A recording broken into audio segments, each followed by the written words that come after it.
paz do Senhor, meus caros, muito bom dia, muito boa tarde, muito boa noite. Não importa a mídia, não importa o horário que você nos assiste. É sempre bom salientar que você é um arauto do Senhor, um arauto que investe num dos maiores ministérios da seara de Jesus, que é o ministério do ensino. Estamos juntamente, eu, você, o Departamento de Escola Bíblica Dominical aqui da Assembleia de Deus de Criciúma, a Assembleia de Deus de Criciúma, a Descer Educacional e o ITEC, Instituto Teológico de Educação Cristã, todos esses órgãos da cidade de Criciúma, juntos estamos trabalhando no ID de Jesus, estamos fazendo missão, todos esses aqui mencionados. Estamos levando avante, proclamando a santa, digna, positiva e definitiva palavra de Deus. Estamos trabalhando juntamente com você a sala de juvenis da Escola Bíblica Dominical. Essa idade prevista, faixa etária de 15 a 17 anos, como já sabemos, uma idade onde o assédio mundano é muito incisivo e muito intenso. E cabe a mim, a você e a todos aqui citados a trabalharmos juntos para dar ferramentas, subsídios para que o jovem possa enfrentar com galhardia as dificuldades que lhe são impostas pelo mundo. Estamos trabalhando o quarto e último trimestre do ano de 2023. O Espírito Santo presente em nós. E como o Espírito Santo pode ser percebido na tua vida? Como você pode olhar para o indivíduo e perceber a presença do Espírito Santo naquele indivíduo? Através dos frutos, através das ações, através do amor e da obediência que emana daquele indivíduo. Então, quando você é obediente a Deus, certamente o Espírito Santo já se faz presente em tua vida. Seguindo em frente, agora vamos sim ao nosso título específico, Conservando o Poder, lição de número 10, que está prevista para o dia 3 de dezembro do ano de 2023. Nessa altura, muitos jovens já estão de férias de suas faculdades, de seus colégios, e muitos já estão viajando. Mas você que vai viajar, sempre há de se ter perto da sua nova morada ou da sua morada provisória uma Assembleia de Deus, e você pode ir lá assistir à Escola Bíblica Dominical do mês de dezembro.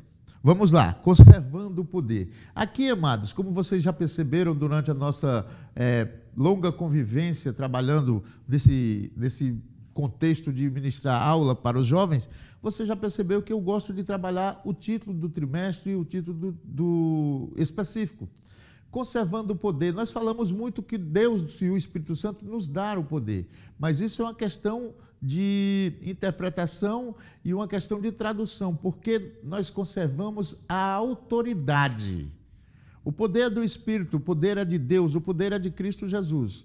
A autoridade e a trindade, o nosso Deus uno, nos dá a autoridade de agir através dele, por ele e para ele, através dos dons do Espírito que nos são concedidos. Então, conservar o poder é conservar a autoridade, porque o poder emana de Deus, é para Deus e somente a Deus pertence o poder.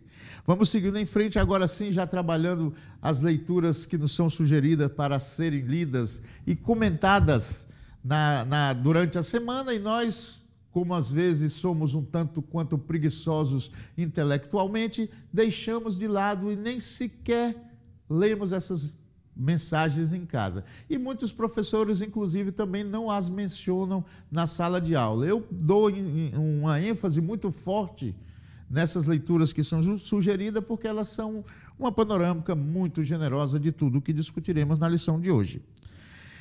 Segunda-feira, o nosso autor sugere Efésios, capítulo 1, versículo do 16 ao 23. O nosso autor subtrai desses versículos por ele sugerido como ponto central que o poder opera em nossos corações. Quando você vai lá no versículo 17, você vê Paulo orando para que recebamos a autoridade do Espírito Santo. Olha só como já tem intimidade com o título, esse primeiro versículo sugerido em casa, para lermos em casa. E você pode orar para que o Espírito Santo dê autoridade para o teu pastor, dê autoridade para você mesmo, para que em nome de Deus nós tenhamos então condições de ser um elo de ligação, um elo de transferência das bênçãos de Deus para aqueles que estão conosco na igreja e no caminho de Cristo Jesus. Ore então para que Deus te dê autoridade através dos dons do Espírito Santo. Terça-feira, sugere o nosso autor, Efésios capítulo 6, versículo do 10 ao 13, revestido de poder para vencermos o mal. E quando nós somos revestidos, o que é revestir? É dar nova roupa, dar uma nova armadura, dar uma nova proteção. E esse revestimento do Espírito Santo vem da autoridade que ele nos dá para que nós juntos vençamos o mal e passamos com que o bem seja imperioso, que ele impere aqui na terra, na tua igreja e no teu coração. E para tanto nós precisamos realizar a vontade de Deus. Como? Obedecendo. A palavra-chave para o relacionamento com Deus é a obediência. Quarta-feira, Filipenses 1, do 9 ao 11 e capítulo 4, versículo 17. Produzindo frutos de justiça, né? E a justiça, amado, ela só é válida se ela estiver trazendo junto com ela o amor. Eu sempre comparo que não existe amor sem justiça. E justiça sem amor, ela é inócua, ela não tem nenhum sentido. Então, produzindo fruto de justiça, o amor gera justiça. Você só ama quando for justo. E por isso que o amor de Deus tem que gerar em nós temor. Ele é justo e vai cobrar de nós obediência. Se você não obedece, certamente cairá sobre você as consequências dessa desobediência. E se você obedece, cairá sobre você as bênçãos dessa obediência. Quinta-feira, sugere o nosso autor, Josué capítulo 1, versículo 8 e Salmos 1 e versículo 2. A necessidade da meditação diária na palavra. Fundamental essa colocação do nosso autor, amado. Você precisa ler a Bíblia, sim. Há muitos que leram a Bíblia 30, 40, 50 vezes, mas não subtraíram dela a mensagem necessária para um bom relacionamento com Deus e com o Espírito Santo. Então, há de se ler, há de se refletir para poder deixar que o Espírito Santo trabalhe no nosso discernimento, no nosso intelecto, para que nós possamos entender qual a vontade de Deus para a minha e para a tua vida. Sexta-feira, sugere o nosso autor Efésios 6 e 18 e 1 Tessalonicenses 5 e 17. Orando em todo o tempo. Outra colocação importantíssima do nosso autor. Nós devemos orar a toda hora, a todo instante, e principalmente quando você vai lá no contexto do que o nosso autor sugere, você vai perceber que você tem que orar e vigiar, porque as tentações, as sutilezas do inimigo sobre a minha e a tua vida, elas são incisivas, intensas e constantes. Então, além de orar, você tem que realmente vigiar e com muita atenção. Sábado, sugere o nosso autor, 1 Pedro, capítulo 1, versículo do 15 ao 16, uma vida de plena santidade. Nós somos regenerados em Cristo, é fato, diz lá os versículos sugeridos pelo nosso autor. Mas você só vai viver em plena santidade quando você fizer algo e de forma muito intensa, tomar atitudes para se distanciar do pecado. Santidade, ser santo, é ser separado, ser distanciado do pecado e se aproximar de Deus. Então, a nossa vida tem que ser plena em santidade, no sentido de que estarmos sempre vigiando e buscando nos afastarmos do pecado. Isso é fundamental para um bom relacionamento com Deus, para um bom relacionamento com Cristo e para que o Espírito Santo se manifeste em tua vida. Objetivos da lição de hoje: entender o significado da renovação espiritual, reconhecer que o Espírito Santo opera em nós a renovação diária, isso é legal, é diariamente que temos que ser renovados. A salvação não é para ontem nem é para amanhã, é para hoje, é para agora, é para esse instante. Identificar o crente como habitação do Espírito Santo. Esses objetivos, como sempre costumamos falar, são objetivos particulares do professor e não há necessidade alguma de compartilhá-lo com a turma, com a sala. Alguns fazem isso, não é errado, mas é desnecessário. Seguindo em frente, o nosso texto bíblico, assim nos sugere o autor, 2 Coríntios capítulo 4, versículo 16, por isso não desfalecemos, mas ainda que o nosso homem exterior se corrompa, O interior, contudo, se renova de dia em dia. Isso mostra muito claramente a relação do homem com o pecado, né? O homem está sempre pecando, ele está sempre se corrompendo, mas quando o Espírito Santo habita na tua vida, ele te renova, ele te fortalece para que você consiga romper esse relacionamento com o pecado, se santificar, como disse o último versículo da leitura bíblica em casa, e recomeçar a ter intimidade com Cristo e com Deus. Você tem que ser renovado dia a dia por isso, porque as quedas e as tentações muito frequentemente conseguem abalar o teu relacionamento com Deus. E o Espírito Santo se fazendo presente na tua vida, né? Você será renovado. Então a mensagem é para que nós não desanimemos quando as turbulências, quando as dificuldades se fizerem presente na nossa vida. Vamos então vencendo dia a dia, a cada hora, a cada instante e a cada momento nos renovando na nossa aliança com Deus. Leitura bíblica em classe, outro ponto que nós não costumamos dar ênfase, eu sugeri aqui para que você refletisse junto com seus alunos, o que se encontra em Romanos, capítulo 12, versículo 1 e 2.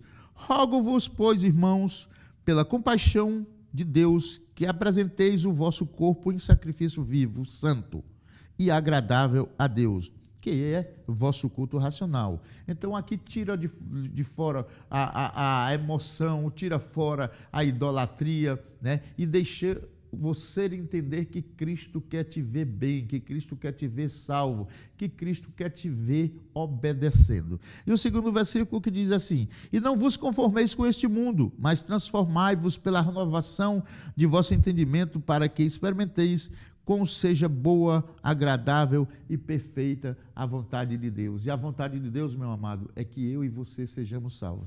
Eu destaquei apenas esses dois versículos, mas você pode, dentro do contexto sugerido pelo nosso autor, escolher outros para comentar com o teu aluno, né? O próprio Paulo aqui está rogando, ele está orando para que nós tenhamos intimidade com Deus. Ele busca, ele ora para que o indivíduo, para que o cristão tenha e busque esse relacionamento com Deus. Ele não está orando para si. E aproveite, pergunte para o seu aluno se ele consegue, por exemplo, fazer uma oração de 2 minutos agradecendo a Deus. Normalmente as nossas orações são sempre pedindo. Aqui, as petições de Paulo se referem ao bem-estar do próximo, se refere a que o Espírito Santo se manifeste no próximo, para que através dessa manifestação do Espírito, outras pessoas possam ter intimidade com Deus.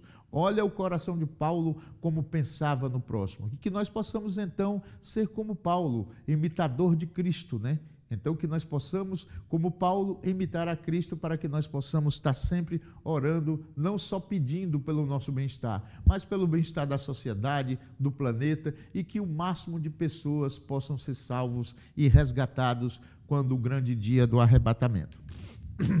Conectando com Deus, ele vai falar aqui que toda leitura bíblica em classe está relacionada à renovação da mente. Eu fico só até aqui. O que é essa renovação?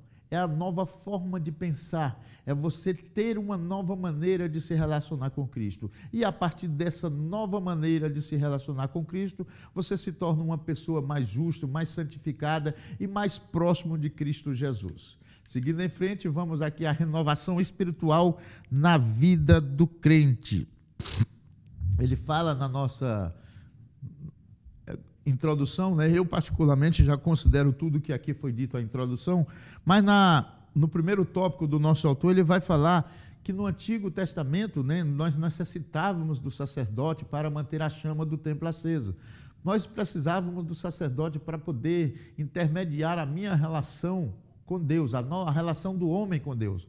A partir do advento, do nascimento, morte, ressurreição e assunção de Cristo, se fez necessário, aliás, não se tornou mais necessário a intervenção do sacerdote para esse contato. Cabe a mim e a você mantermos o nosso relacionamento com Cristo em aberto. Essa questão da chama acesa que se tinha no templo no Antigo Testamento, cabe a mim manter. E essa chama está no meu coração. E essa chama se chama Espírito Santo de Deus. Se chama relacionamento com o Espírito. Porque quando Cristo foi assunto ao céu, ele deixou o Espírito Santo para que ele mantivesse esse contato direto, essa linha direta entre eu e o Cristo Jesus. Então você veja que você se diz templo, você passa a ser sacerdote do templo que é você. Então zele por ele. Observe que na tua igreja, que é templo também, há sempre um faxineiro, um servente para cuidar da limpeza, da aparência, do bem-estar do templo enquanto sede de comunhão e de união entre os membros da igreja. Você é obrigado também a fazer isso com o teu corpo, mantendo-se distante e se santificando, afastando-se o máximo possível do pecado. O segundo tópico, o Espírito Santo opera em mim, ou opera em nós a renovação diária. Lembra que já falamos sobre isso no nosso texto sugerido para lermos em casa? O que é essa renovação? É dar em nós... compara a renovação com avivamento. Avivar é você tornar mais intensa alguma coisa. Avivar, então, no sentido cristão, é tornar mais intensa e mais forte a tua fé. E renovação diária passa também por esse processo de você se avivar, de você se tornar mais íntimo e mais próximo de Cristo Jesus e do Espírito Santo. Então você tem que buscar renovar a tua fé, renovar o relacionamento com Deus, renovar a tua intimidade com Deus todo dia, toda hora. Assim como você faz com sua casa, você que é casado faz com sua esposa, você filho faz com seu pai, você filho faz com a tua mãe, você, membro da igreja, faz com o teu pastor. Temos que renovar nossas relações diariamente para que elas se tornem mais fortes, mais intensas e mais sustentáveis. E assim também é a nossa renovação diária com o Espírito Santo de Deus. O terceiro tópico, o crente como habitação do Espírito. Já demos uma pequena pincelada também nesse ponto. O crente como habitação do Espírito precisa de ser cuidadoso consigo mesmo. Ele precisa observar o que manda a Sagrada Escritura para que nós possamos ser esse templo sagrado, esse templo preparado, limpo e mantido sempre intacto para que o Espírito Santo faça morada na nossa vida. O Espírito Santo atua então nessa forma, tanto coletivo, no sentido de que o templo, igreja, ou no sentido de que todo o povo de Deus precisa ser, digamos, preparado para a habitação, e no sentido individual, que é o grande mistério, porque só há um movimento coletivo do Espírito Santo na sociedade a partir de que cada indivíduo for sendo dominado e se entregando ao Cristo Jesus. Por exemplo, a missão. Nós muito falamos da missão além fronteiras, mas a missão ela começa comigo na hora que me converto e no banco da igreja falando de Cristo para quem já conhece Cristo, porque através disso eu fortaleço e renovo a fé daquele que estará ao meu lado. Então nós temos que estar sempre pronto para que esse Espírito permaneça em nós e para que nós sejamos notados como habitação do Espírito Santo de Deus. Seguindo em frente, ele vai falar... O Espírito leva a buscar Deus em oração. Devemos sim sempre estar orando para que o Espírito Santo se faça presente na nossa vida. Aprofundar o amor. Às vezes damos tanta importância a alguns aspectos da vida cristã que negligenciamos o amor. Mas o que é o amor? O amor é caridoso, o amor é cuidadoso. Muitas vezes as pessoas dizem que têm paixão por Cristo. Reflita no que eu vou lhe dizer. Defina o que é paixão. A paixão é um sentimento arrebatador, muitas vezes destruidor, que cega, que nos dá sentimento de posse, que nos dá sentimento de domínio sobre aquela pessoa ou aquele objeto que dizemos que temos paixão. E o amor é diferente, o amor já é generoso, já é cuidadoso, já é desinteresseiro, já está sempre disposto a cuidar, a ceder e a zelar. Essa é a diferença entre amor e paixão. Então nós devemos amar a Cristo e não sermos apaixonados por Ele, igual muitos dizem por aí. A paixão é efêmera, ela é passageira, dura pouco. O amor é longânimo, ele é calmo, generoso e dura para sempre. Então vamos ser aqueles que amamos a Cristo Jesus. Ele fala no segundo subtópico do tópico 3, o maior resultado de ser habitação do Espírito Santo é que o Espírito Santo opera em nós maravilhosamente, mudando o nosso comportamento, mudando o nosso rumo, mudando a nossa maneira de ser. Já ouvi alguns casos de pessoas dizer que o Espírito Santo não muda o caráter. Muda sim. Muda sim. O que é o caráter? O caráter, no sentido cristão, são as características que o indivíduo tem. Então, quando eu me converto, eu mudo o meu caráter, porque eu passo a ter as características de Cristo. Então, o Espírito Santo, quando habita em mim, ele nos mostra o resultado na hora. É como Eliseu. Eliseu, o Espírito de Deus habitava nele. As pessoas olhavam e diziam, vai ali um homem de Deus. Quando o Espírito Santo habita em você, as pessoas olham em você e percebem que você é um homem que tem o Espírito Santo de Deus, é uma mulher, é um jovem que tem o Espírito Santo de Deus. No entanto, pasmem vocês, hoje está cada dia mais difícil de nós identificarmos o homem de Deus, a mulher de Deus, apenas no olhar. Por quê? Porque muitas vezes nós estamos deixando a habitação do Espírito Santo em nossos corpos, em nossos templos, serem maculadas por valores mundanos. Temos que ter cuidado. Por isso que também, lá no início da nossa lição, nós falamos sobre vigilância. Se o Espírito Santo faz parte e habita no teu ser, amigo, vigie para que você não macule essa habitação do Espírito Santo no templo sagrado que é você. E o quarto e último tópico, progredindo no poder do Espírito Santo. Ninguém que não tenha sido aceitado por Jesus, que tenha tido aceitado Jesus como Salvador e se convertido a Ele, terá o dom do Espírito. É fato. E você vai progredindo nisso à medida que você vai conhecendo mais a Cristo e aceitando mais a sua supremacia, a sua superioridade sobre a minha e a tua vida. Então, quando você progride na intimidade com Cristo, você também progride na autoridade do Espírito. Eu gosto sempre de falar que o poder do Espírito Santo, quando ele age na minha vida, é o poder dele, mas quando ele age através de mim na vida dos outros, eu não tenho esse poder, eu tenho a autoridade. Então, aqui no caso, o poder que nosso autor fala é realmente o poder do Espírito, porque é o próprio Espírito modificando a minha maneira de ser. Né? Quando eu influencio pessoas a encontrar o Espírito Santo, é a autoridade que o Espírito nos dá para falarmos em nome dele. Aqui, nesse caso, nós vamos progredindo no poder do Espírito, quer dizer que à medida que nós vamos dando um passo à frente, o poder do Espírito vai me transformando mais e mais e mais e mais. E como eu conversava hoje aqui com a filósofa Ana Paula, nós falávamos sobre as questões do arrebatamento. Quanto mais o poder do Espírito Santo agir na minha e na tua vida, mais possibilidade temos de sermos resgatados e sermos assuntos ao reino celestial e participarmos das bodas do Cordeiro. Na conclusão, eu destaquei o pequeno trecho que diz assim: o Espírito Santo repousava sobre Jesus e em nossos dias ele está entre nós, ou seja, Cristo, quando foi assunto aos céus, disse que iria deixar da mesma substância dele, que iria servir de consolador, que iria nos ensinar e nos guiar. Ensinar o quê e guiar para onde? Ensinar sobre Deus e nos guiar para obedecer a esse Deus através da influência do próprio Espírito Santo de Deus. Mas, para tanto, eu tenho que abrir meu coração e deixar que o Espírito Santo se faça presente na minha vida. Dito isso, me despeço, desejando a vocês uma belíssima aula e que nós possamos nos encontrar em breve. Um forte abraço e até a próxima.